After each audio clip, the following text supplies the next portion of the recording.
Hello everyone. तो जैसा कि आज के इस क्लास में हम लोग देखिए बहुत ही मजेदार टॉपिक लेके आए हैं, दैट इज सेंट्रल फोर्स, है ना। सेंट्रल फोर्स मोशन का टॉपिक आज हम लोग पहले कॉन्सेप्ट को समझेंगे, सेंट्रल फोर्स क्या होता है। उसके बाद हम लोग जो है नेक्स्ट क्लास में देखने वाले हैं टू बॉडीज प्रॉब्लम, है ना। बहुत ही अच्छा मतलब कि कॉन्सेप्ट है आज का हमारा, that is central force motion, है ना। तो देखिए हम लोग इससे पहले बहुत अच्छे अच्छे topics means basic first year के सारे टॉपिक्स को हम लोगों ने धीरे धीरे क्या क्या कवर कर रहा हूँ मैं, और इसी तरह हमारा जल्दी फर्स्ट ईयर का हमारा सारा सिलेबस कंप्लीट हो जाएगा, है ना।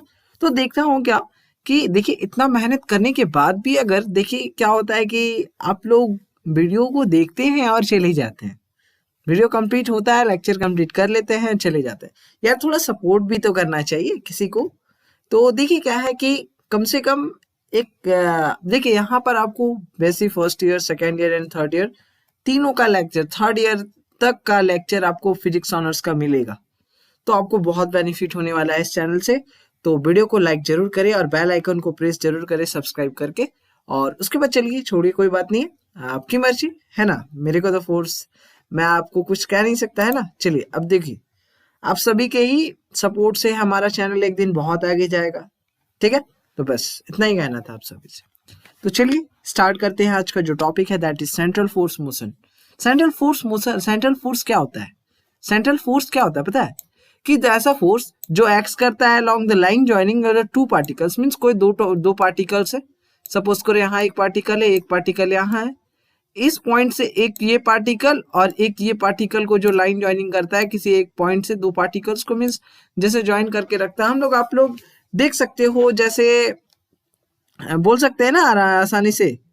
देखिए जैसे सपोज कीजिए क्या कि दो बच्चे हैं, है ना, दो बच्चे हैं पार्क में हैं। सपोज कीजिए एक होता है कि स्क्वायर वाला, जो इधर साइड एक बच्चा बैठा होता है और इधर साइड एक बच्चा बैठा होता है, और यहाँ पर बीच में ऐसा होता है, ठीक है। कभी ये इधर से उछाल मारेगा तो ये नीचे की ओर जाएगा, जब ये उछाल मारेगा तो ये नीचे की ओर जाएगा। तो इसका सेंट्रल मास क्या होता है? सेंट्रल मास ये होता है ना, सेंट्रल मास ये होता है।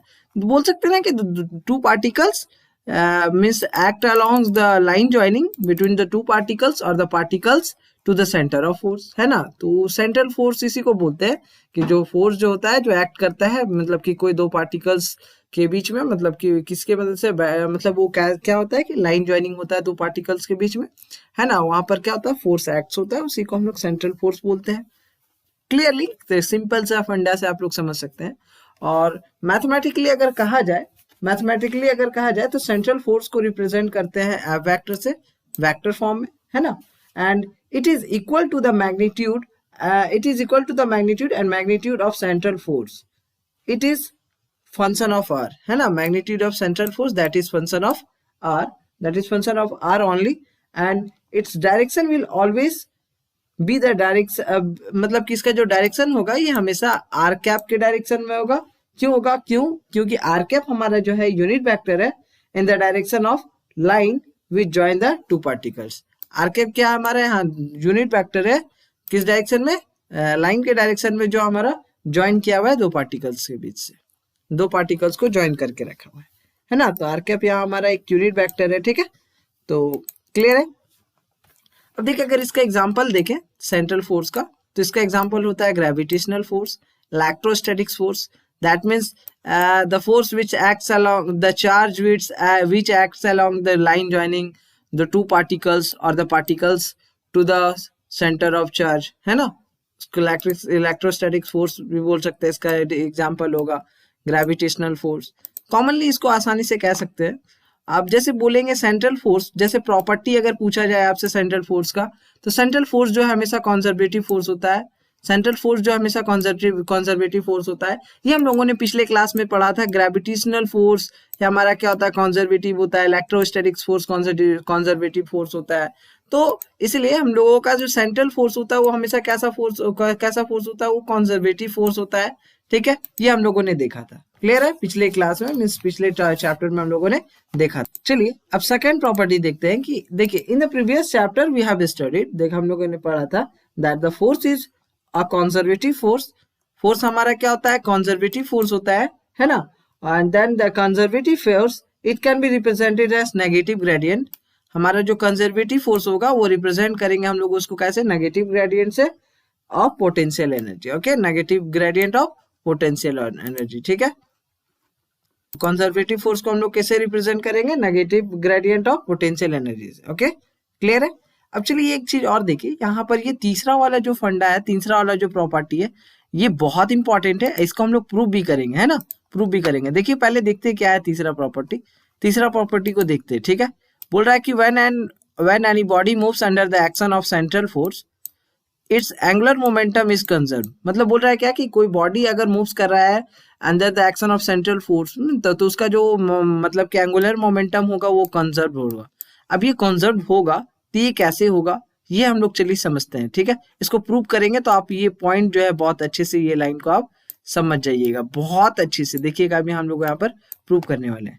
तो जो भी अभी तक वीडियो को लाइक नहीं किए हैं, चैनल को सब्सक्राइब नहीं किए हैं, तो दबा के चैनल रेड बटन पे वहां पर सब्सक्राइब लिखा है उस पर प्रेस जरूर कीजिएगा, और उसके बाद बेल आइकन को प्रेस जरूर कीजिएगा ताकि हमारा जैसे ही नेक्स्ट लेक्चर अपलोड हो आपको सबसे पहले मिले, ठीक है। वीडियो को लाइक करना ना भूले, और ये भी जरूर बताइएगा कि आपको ये वीडियो कैसा लग रहा है ना, मेरे बताने का तरीका आपको कैसा लग रहा है, ये भी जरूर कमेंट सेक्शन में करना, ताकि मैं देख पाऊंगा कि कौन कौन हमारे चैनल के वीडियो को अच्छे से देख रहे हैं, उनको कैसा लग रहा है हमारा वीडियो। चलिए देखते हैं, ये प्रूव करते हैं थर्ड प्रॉपर्टी। ओके, तो इसको प्रूव करने के लिए क्या करेंगे, कंसीडर करेंगे क्या कि कोऑर्डिनेट सिस्टम, एक कोऑर्डिनेट सिस्टम को कंसीडर करेंगे जिसमें क्या होगा कि हमारा दो बॉडीज होगा, एक कैपिटल एम और एक स्मॉल एम, ठीक है। कैपिटल एम और एक स्मॉल एम, ये दोनों का मास होगा, ठीक है। एक कोऑर्डिनेट सिस्टम में दो बॉडीज को कंसीडर करेंगे, और जो एक बॉडी जो होगा वो प्लेस्ड होगा वो पॉइंट पे, दैट मींस इस कोऑर्डिनेट सिस्टम का ओरिजिन पे, है ना, इस कोऑर्डिनेट सिस्टम का ओरिजिन पे of the coordinate system. And जो अनदर पॉइंट बॉडी जो होगा हमारा इस पॉइंट पी पर हमारा प्लेस्ड होगा अनदर बॉडी का, जिसको स्मॉल एम, है ना, small m. Okay, and which lies at point 2। अब देखो यहाँ पर क्या, तो यहाँ पर जो mass of the body means the mass of the body which lies at point O, the mass of the body which lies at point O क्या है हमारा, वहाँ कैपिटल एम है, and the mass of this body it is greater than the mass of this body small m. ये हमारा जो ये body का जो मास है ये इस बॉडी के मास से ज्यादा है, ग्रेटर है ना, the mass of this body is greater than the mass of this body small m से, स्मॉल एम से कैपिटल एम का बॉडी वाला का मास जो है ज्यादा है, क्लियर है। And means the molar mass small m means जो स्मॉल एम जो molar mass m it will move under the effect of gravitational. अगर इसका मास इससे ज्यादा कम होगा तो ये क्या करेगा, ये जो मोलर मास है ये क्या करेगा, रोटेट करेगा under the effect of gravitation के कारण, under the effect of gravitation force exerted by this capital M. ये जो कैपिटल एम जो क्या करेगा कि मतलब कि एक्सर्ट करेगा फोर्स, है ना, जिसके कारण क्या करेगा, ये स्मॉल एम क्या करेगा, रोटेट करने लगेगा, ये स्मॉल एम क्या करेगा, रोटेट करने का। So under the effect of gravitational force exerted by this capital mass M, है ना, capital mass M on this small mass m, okay, on this small mass m, this small मतलब कि this small mass m means ये जो छोटा जो body का जो मास स्मॉल m दिया हुआ है ना, move under the effect of gravitational force extended by this। so what will be the gravitational force, तो हमारा यहाँ पर gravitational force क्या होगा, gravitational force हमारा कुछ होगा F vector is equal to minus g capital m into small m upon में r स्क्वायर इंटू r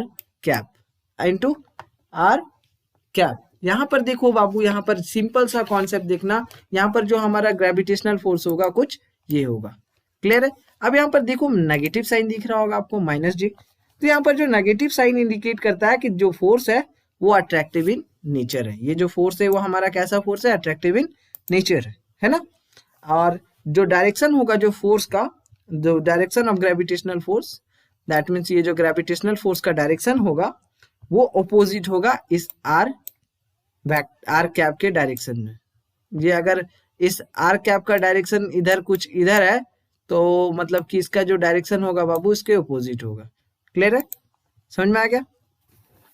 अब देखिए यहाँ पर हम लोग बोल सकते हैं क्या, यहाँ पर समझिएगा कॉन्सेप्ट को अच्छे से।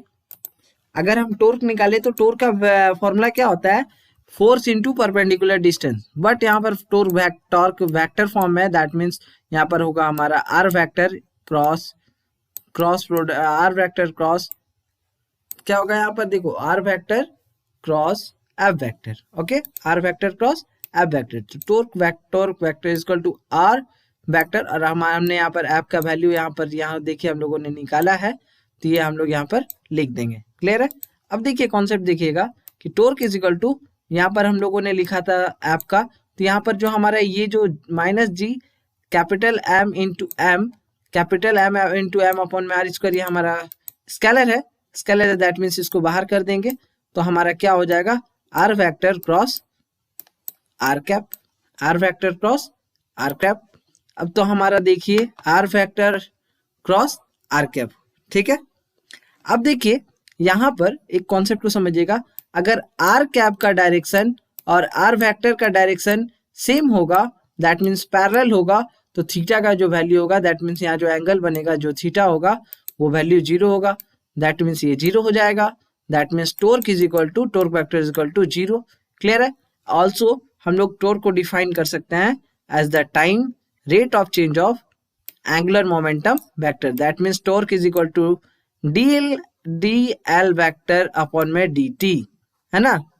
और मेरे को पता होना चाहिए कि यह हमारा क्या है, सुनिएगा अच्छे से, समझिएगा बाबू, समझिएगा बात को, कि जब कोई बॉडी अगर मूव करेगा under the effect of central force तो उसका एंगुलर मोमेंटम क्या होता है, कॉन्जर्व्ड हो जाता है, कॉन्जर्व्ड रहता है, कॉन्जर्व्ड रहता है ना, कॉन्जर्व्ड रहता है। दैट मीन्स हमारा बाबू याद रखना, एकदम सिंपल सा कॉन्सेप्ट है, एकदम बहुत अच्छे से समझा रहे हैं, बहुत अच्छे से समझिएगा। अब देखिए एक चीज समझिएगा, अगर हम यहाँ पर बाबू बोल सकते हैं कि टोर्क इज इक्वल टू हमारा इतना होगा, that means D L vector upon में डी टी, है ना। और याद रखिएगा कि कोई भी टाइम डेरिवेटिव किसी भी वेक्टर क्वांटिटी का और किसी भी क्वांटिटी का 0 होगा, दैट मीन्स वो क्वांटिटी क्या होगा, कांस्टेंट होगा, that means L vector is equal to constant, L vector is equal to constant. ये हमारा निकल गया ना। देखिए यही ना प्रूव करने बोला था थर्ड प्रॉपर्टी, क्या कि when any body moves under the action of central force its angular momentum is conserved, that means यहाँ पर हमारा निकल गया कि L vector is equal to constant, that means conserved, है ना, कंजर्व्ड है हमारा एल वेक्टर। ठीक है, समझ में आ गया। अब चलिए फोर्थ प्रॉपर्टी देखते हैं इसका, कि जब when a body moves under the action of central force its momentum is confined to a plane, मतलब क्या कि जब कोई बॉडी अगर मतलब कि मूव करेगा under the action of central force के, तो इसका जो बॉडी होगा वो हमारा कॉन्फाइंड टू अ प्लेन होगा। समझिए इसका कॉन्सेप्ट को समझाते हैं, देखिएगा बहुत अच्छे से समझाएंगे, एक मिनट। हाँ देखो क्या करेंगे यहाँ पर, देखो मैंने क्या किया, एक एक्स वाई जेड प्लेन लिया, दैट मीन्स 3 डायमेंशन। देखिए यहाँ पर मैंने एक्स वाई जेड प्लेन लिया, ठीक है, एक्स वाई जेड प्लेन लिया, और कुछ सपोज करते हैं कि हमारा एक यहाँ पर बॉडी होगा, दैट मीन्स यहाँ पर एक बॉडी होगा, दैट मीन्स उसका मास कैपिटल एम होगा, और हमारा एक यहाँ बॉडी होगा जिसका मास स्मॉल एम होगा, स्मॉल एम होगा। क्लियर है। अब देखो क्या है कि देखो मेरे को ये पता होना चाहिए कि जो एंगुलर मोमेंटम का जो डिफिनेशन होता है बाबू, एक्चुअली देखो यहाँ पर हम लोग अगर निकालेंगे, एल हमारा कांस्टेंट है, दैट मीन्स एल कांस्टेंट है, तो जब कोई बॉडी अगर मूव कर रहा है under the effect of central force तो उसका एंगुलर मोमेंटम क्या होगा, कंजर्व्ड रहेगा, ये हम लोगों ने देखा था। तो दैट मीन्स हमारा यहाँ पर L vector is equal to are vector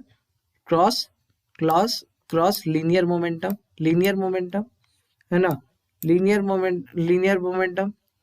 यहाँ पर देख सकते हैं आप लोग, बोल सकते हैं एंगुलर मोमेंटम जो है, एंगुलर मोमेंटम का डिफिनेशन हम लोगों ने देखा था क्या, कि it is the cross product of r vector cross p vector, where linear momentum हमारा पी वेक्टर है, लीनियर मोमेंटम हमारा क्या है, पी वेक्टर है। तो एंगुलर मोमेंटम का हम लोगों ने डिफिनेशन देखा था कि मतलब कि it is the cross product of r vector cross p vector.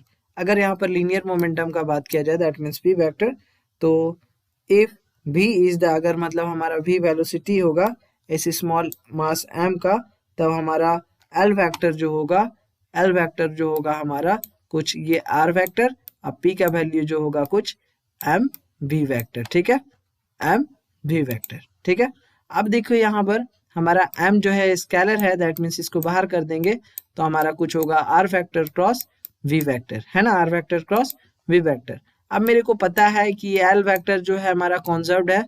Suppose करते हैं कि एल वेक्टर जो है हमारा एक्स वाई प्लेन पर है, और मेरे को एक बात पता है कि एल वेक्टर अगर कॉन्जर्व्ड है दैट मीन्स वो फिक्स्ड होगा इस प्लेन पे, इस प्लेन पे फिक्स्ड होगा, इस प्लेन पे फिक्स्ड होगा, दैट मीन्स आर वेक्टर और वी वेक्टर जो होगा हमारा वो किस प्लेन में होगा, एक्स वाई प्लेन पे होगा। कॉन्सेप्ट क्लियर है बाबा। यहाँ अगर एल वेक्टर हमारा फिक्स होता है तो हमारा जो मतलब कि आर वेक्टर और वी वेक्टर जो होगा हमारा वो एक्स वाई प्लेन में होगा, क्योंकि ये तो इस प्लेन में फिक्स्ड है, इस प्लेन में फिक्स्ड है। तो ये हमारा था फोर्थ प्रॉपर्टी।